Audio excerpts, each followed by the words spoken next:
नमस्कार, मेरा नाम सुशील कुमार है और मैं डिस्ट्रिक्ट कांगड़ा त्रिलोकपुर से बिलोंग करता हूं और पूरे भारत में वैदिक को प्रमोट कर रहे हैं और वैदिक की तरफ से मैं प्लेटिनम लेवल यहाँ से अचीव कर चुका हूं। और ठीक 2 महीने पहले अनु दीदी को हमने वैदिक 9 प्रमोट किया था और आगे उन्हीं की ज़बानी जानते हैं कि उनको इसके क्या प्रभाव रहे हैं और वैदिक की तरफ से क्या अचीवमेंट है उनकी। आज दीदी अगली आवाज़ आपकी।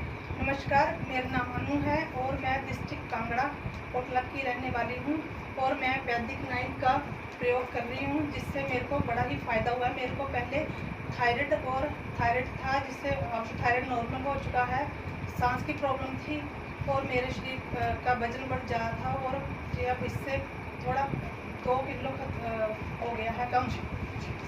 और आप अपनी अचीवमेंट बताएंगे वैदिक की तरफ से। और वैदिक से मेरा प्लेटिनम अचीव कर चुकी हूँ मैं और इनकम 30,000 रुपये हो चुकी है। तो मैं ये बहुत बड़ा ही ज़बरदस्त प्रोडक्ट है, तो आप भी इसका ज़रूर प्रयोग करें। जी, थैंक यू।